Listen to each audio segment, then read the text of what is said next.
Shalimar Ice Cream Parlor and Bakers. Eggless cakes are available here near 2 Town Police Station, Mehboob Nagar. M.A. Bassett Jewelers and Wedding Collection, opposite Syndicate Bank, New Town, Mehboob Nagar. अस्सलामु अलैकुम वरहमतुल्लाहि वबरकातुहू। मैं doctor Mohammad Miraj Almas polyclinic से ये metro news की तरफ से जो मुहिम चलाई गई हेल्थ इश्यूज़ के बारे में हर हफ्ता एक टॉपिक दिया जा रहा है जिससे लोगों को फ़ायदा हासिल हो। आज की हमारी टॉपिक है हाइपोथायरॉयडिज़म, जो कि महबूब नगर में बहुत कॉमन है। आजकल ये हर जगह कॉमन नज़र आ रही है, लेकिन महबूब नगर में हम यहाँ पर देखते आए हैं कि ये बीमारी हर घर में कोई ना कोई इस बीमारी से मुतासिर हैं। पहले हम समझने की कोशिश करेंगे कि ये हाइपोथायरॉयडिज़म होता क्या है या थायराइड डिसऑर्डर होता क्या है।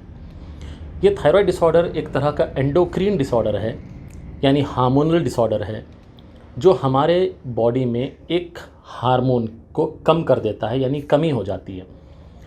ये हार्मोन की कमी की वजह से बहुत सारे पेशेंट्स कमज़ोरी महसूस करते हैं, सुबह उठने में उनको बेजारगी महसूस होती है, उनका वेट गेन होने लगता है। मर्दों में इनके सिम्टम्स अलग हैं, औरतों में इसके सिम्टम्स अलग हैं। औरतों में मेंस्ट्रुअल इर्रेगुलरिटीज़ होंगे, पीरियड्स बंद हो जाएंगे, 2-3 महीनों में एक मरतबा पीरियड्स होंगे, या कुछ लड़कियों में पीरियड्स ज़्यादा यानी ब्लीडिंग ज़्यादा होने लग जाएगी। इससे हट के जॉइंट्स पेन यानी बोन पेन्स भी होते हैं। सर्दी बहुत लगती है इन लोगों को, बनिस्बत हाइपरथायरॉयडिज़म के हाइपोथायरॉयडिज़म में सर्दी बहुत लगेगी, हाइपरथायरॉयडिज़म में गर्मी बहुत लगेगी। इससे हट के चिड़चिड़ापन, गुस्सा, घबराहट, बेचैनी, रातों को नींद ना आना, बिस्तर पे पड़े रहते हैं लेकिन नींद नहीं आती, ऐसे कई सिम्टम्स और भी हैं हाइपोथायरॉयडिज़म के। लेकिन ये हाइपोथायरॉयडिज़म होता क्यों है? हाइपोथायरॉयडिज़म ये एक मकामी बीमारी भी है, हार्मोनल बीमारी के साथ साथ ये एक मकामी बीमारी भी है। रिसर्च में आया है कि जहाँ पर हिल्स होते हैं, पहाड़ होते हैं, हिली रीजन में हाइपोथायरॉयडिज़म बहुत ज़्यादा कॉमन है। हम देखते आए हैं नलगुंडा के बेल्ट से अगर हम काउंट करते आए तो नलगुंडा है, महबूब नगर डिस्ट्रिक्ट, अनंतपुर और यहाँ से KGF और बेंगलुरु के कुछ इलाके, ये तमाम इलाके ये एक बेल्ट होती है। इस बेल्ट में हाइपोथायरॉयडिज़म बहुत ज़्यादा कसीर तादाद में पाया जाता है लोगों में। ये अडल्ट्स में भी कॉमन है, पीडियाट्रिक रेंज में भी कॉमन है, यंग एज में भी, जवान लोगों में भी आजकल बहुत पाया जा रहा है। देखिए, कुछ केमिकल्स होते हैं जिन्हें ग्वाइट्रोजन्स कहा जाता है। ग्वाइट्रोजन्स ऐसे केमिकल हैं जो हमारे थायराइड ग्लैंड को, जो कि हमारी गले में होता है, बिल्कुल चमड़ी के नीचे हिस्से में हलक को लगा हुआ, हलक के अंदर नहीं, हलक को लगा हुआ, उसको इनहिबिट कर देता है, मार देता है, जिससे हार्मोन्स नहीं बनते। और वो हार्मोन्स नहीं बनने से जो हमारे जिस्म की गर्माहट है, जिसे हम मेटाबॉलिज्म या निज़ाम कहते हैं, वो स्लो डाउन हो जाएगा, बिल्कुल स्लो हो जाएगा। कई लोगों में BP भी लो हो जाता है, हार्ट बीट भी स्लो हो जाती है। जाहिर बात है कि बंदा अगर थक जाता है जल्दी तो वो चल नहीं पाएगा, और अगर वो चल नहीं पाएगा तो उसका फ़ैट बर्न नहीं होगा, और अगर फ़ैट बर्न नहीं होगा तो वो फ़ैट उसके बॉडी में जमा होना शुरू हो जाएगा। आजकल बहुत कॉमन नज़र आता है कि पेट के इन हिस्सों में फ़ैट ज़्यादा जमता है, पेट आगे की तरफ बढ़ना शुरू हो जाता, डबल चिन यानी ठुड्डी के नीचे और एक ठुड्डी नज़र आने लगती है, गर्दन के पीछे हिस्से में भी फ़ैट जमा होना लगता है। ये तमाम चीज़ें भी हाइपोथायरॉयडिज़म के निशानात हैं। कई लोग पूछते हैं कि हाइपोथायरॉयडिज़म क्या खून में है, क्या गले में है, या पेट में है? देखिए, ये गलतफहमी अपने दिमाग से हटा दीजिए। थायराइड एक ग्लैंड है जो चमड़ी के नीचे गले में होता है। ये अगर हाइपो एक्टिव हो जाए यानी काम ना करे तो हाइपोथायरॉयडिज़म कहा जाएगा। ओवर एक्टिव हो जाए यानी काम ज़्यादा करे तो उसे हाइपरथायरॉयडिज़म कहा जाएगा। तो आज हम जो डिस्कस कर रहे हैं वो हाइपोथायरॉयडिज़म है, यानी ग्लैंड का काम ना करना या स्लो हो जाना, बिल्कुल स्लो हो जाना। तो इसको हाइपो एक्टिव ग्लैंड भी कहा जाता है, यूथायरॉयड स्टेट भी कहा जाता है, यानी शुरुआती दौर में हर पेशेंट यूथायरॉयड स्टेट में मुब्तला होता है। ऐसे टाइम पे आप क्या करेंगे कि जल्द से जल्द डॉक्टर की तरफ रुजू हो जाएं, बहुत सारे डॉक्टर्स महबूब नगर में मौजूद हैं, अच्छे से अच्छे डॉक्टर्स मौजूद हैं। आपको ज़रूरत नहीं है कि यहाँ से ट्रैवल करके किसी और सिटी में जाएं। जो यहाँ के डॉक्टर्स पढ़े हैं वही कहीं और सिटी के डॉक्टर्स भी पढ़े हैं। तो लिहाजा स्ट्रेस मत डालें अपने बॉडी पर किसी भी तरह का, बिना स्ट्रेस के किसी भी डॉक्टर की तरफ रुजू हो जाएं। थायराइड प्रोफाइल टेस्ट करवाएं या थायराइड फंक्शन टेस्ट करवाएं, दो भी एक ही हैं, जिसमें हम T3 T4 TSH लेवल देखते हैं।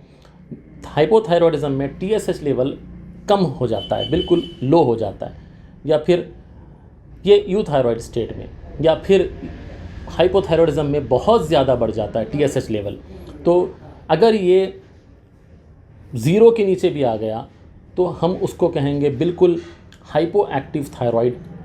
और अगर ये 5 या 5.5 से ऊपर हो जाए, 7 तक चले जाए, इसको कहते हैं हम यूथायरॉयड स्टेट। अगर ये उससे ऊपर चले जाता है तो हम उसे कहते हैं हाइपोथायरॉयड स्टेट। इससे गायनेकोलॉजिकल डिसऑर्डर्स बहुत कॉमन हैं औरतों में, यहाँ तक कि मर्दों में भी ये बहुत कॉमन है।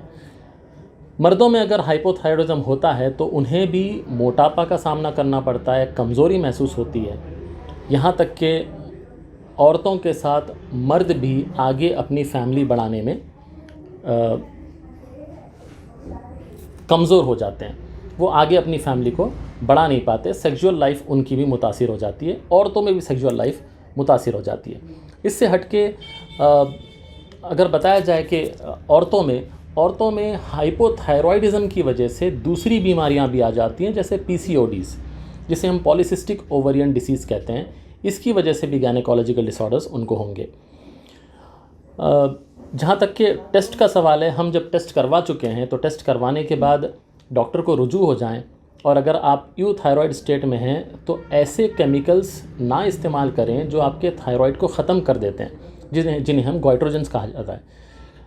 गोइट्रोजेंस हमको मिलते हैं कैबेज में, यानी पत्ता गोभी, फूल गोभी यानी कॉलीफ्लावर। मैदे का आटा इस्तेमाल ना करें, जितना हो सकता है मैदे के आटे से यानी बेकरी आइटम्स से आप परहेज़ करें। आजकल अजीनोमोटो बहुत यूज़ हो रहा है। Ajinomoto is a thyroid killer. कोशिश करें कि अजीनोमोटो से बच के रहें। इससे हटके जितने भी केमिकेटेड ड्रिंक्स हैं, जैसे कोल्ड ड्रिंक्स वगैरह हैं, इनसे भी आप परहेज़ करें। ये भी गोइट्रोजेंस को पैदा करते हैं और आपके थायराइड हार्मोन्स पर इफ़ेक्ट करेंगे। नेक्स्ट, नींद अच्छी करें आप। याद रखें 40 साल के अंदर जितने भी लोग हैं वो 7 घंटे हर हाल में सोएं। सुबह में उठ के वॉकिंग करें।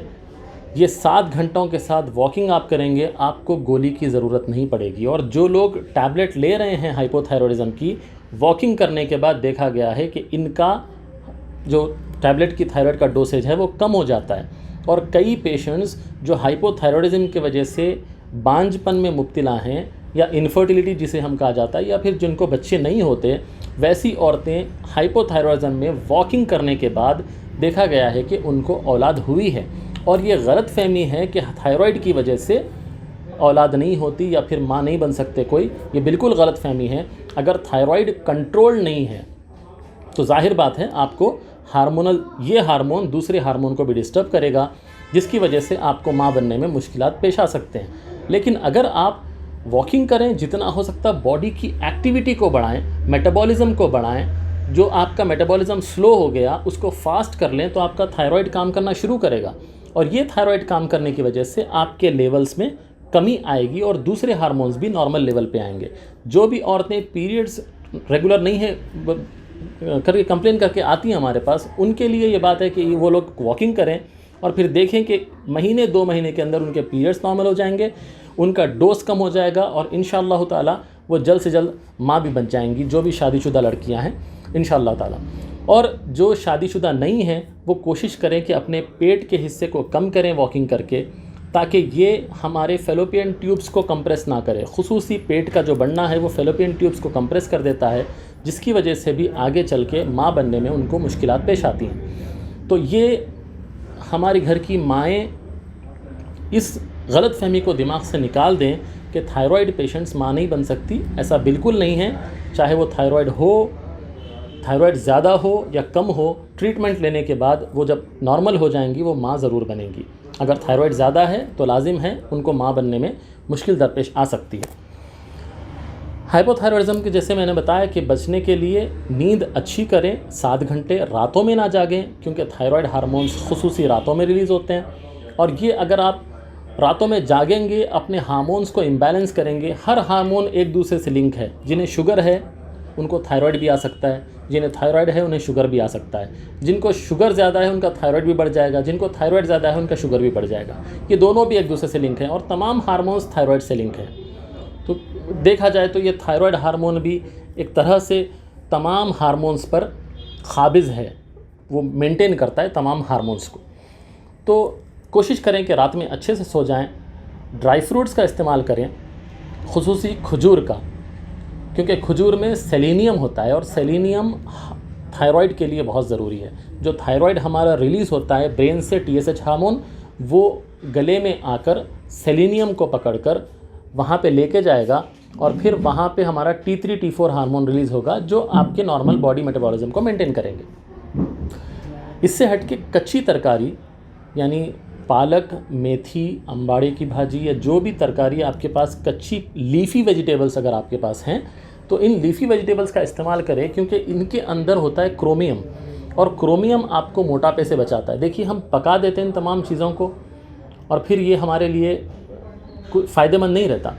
अब आप गौर करें कि बाबा आदम के ज़माने में शायद ही कोई खाना पका के खाता था होगा, वो तो ऐसे ही कच्चे पत्ते ही खा लेते थे, इसीलिए तो इनकी इतनी लंबी उम्र हुई। खैर बाकी के अल्लाह आलम व रसूल आलम वो बेहतर जानते हैं कि इतनी बड़ी उम्र क्यों थी, लेकिन उस ज़माने में ये चीज़ें पका के नहीं खाई जाती थी और ये तमाम पत्ते वगैरह जो भी होते थे कच्चे खा लिए जाते थे, जिसकी वजह से क्रोमियम उनको बॉडी में मिलता था और ये क्रोमियम की वजह से वो मोटे नहीं होते थे। और तमाम क्रोमियम की वजह से आप डायबिटीज़ से भी बच जाते हैं, सेलेनियम की वजह से आप थायराइड से बच जाते हैं। इन्हें ट्रेस एलिमेंट्स कहा जाता है। ट्रेस एलिमेंट्स इन सेंस ये हमारे खाने में बहुत कम मिक़दार में पाए जाते हैं, बहुत कम मिक़दार में, इसीलिए इनको ट्रेस एलिमेंट्स कहा गया।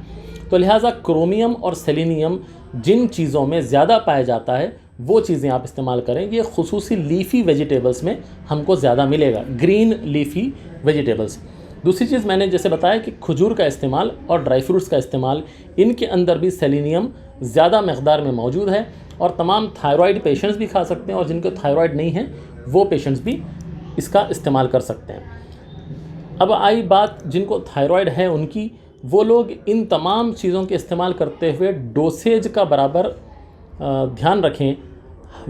हर 3 महीने में एक बार बराबर टेस्ट करवाएं थायराइड का। याद रखिए कि जिनको नॉर्मल थायराइड हमेशा से आ रहा है वो 6 महीने में एक बार करवा सकते हैं, जिनका नॉर्मल नहीं है वो 3 महीने में एक बार टेस्ट करवाएं और अपने डोज को मेंटेन करते जाएं। किसी को 50, किसी को 25, किसी को 75, किसी को 100, किसी को 200 तक भी दिया जाता है, depending upon their weight and body surface area, कि बॉडी कितनी हेफ्टी है या फिर कितने मोटे हैं या कितने वज़नी हैं। तो जहाँ पर ये बीमारी कॉमन है, जैसे महबूब नगर में हर घर में कोई ना कोई थायराइड डिसऑर्डर से मुतासिर है, तो ऐसी जगहों पे मिनिमम डोज 50 दिया जाएगा। स्टार्टिंग डोज ही 50 से हम करते हैं। देखिए, कई लोग बोलते हैं कि इसका डोज कम करो, इसका डोज कम करो। देखिए, जब तक कि आपको सिम्टम्स ना शुरू हो जाएं, जैसे गोली खाने से आपको कोई साइड इफ़ेक्ट, जैसे दिल की धड़कन बढ़ जाना, बेचैनी महसूस होना, गर्मी ज़्यादा लगना, अगर ये तमाम चीज़ें अगर आपको हो रही हैं तो डॉक्टर को आप ज़रूर बोलें कि मुझे ये तमाम चीज़ें हो रही हैं और आप इसका डोज़ कम कर दें।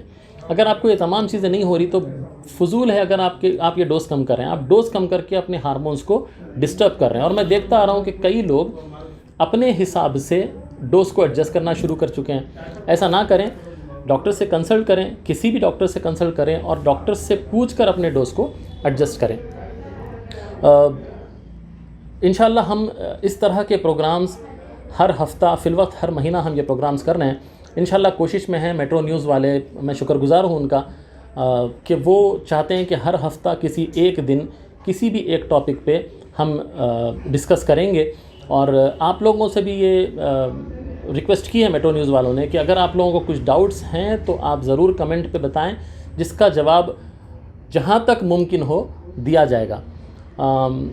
और हर महीने की तरह इस महीने भी 15 तारीख, चांद की 15 तारीख को जोई क्लिनिक राजेंद्र नगर में, अमर हॉस्पिटल के बाजू, अलमास पॉलीक्लिनिक शासा गुट्टा पे और भानोदया हॉस्पिटल टीचर्स कॉलोनी, इन 3 जगहों पे फ्री कंसल्टेशन रहेगा। क्योंकि चांद की 15 तारीख को जिस तरह से मैंने वादा किया है उस तरह से मैं उसको मेंटेन कर रहा हूँ। चांद की 15 तारीख को बिल्कुल फ्री कंसल्टेशन रहेगा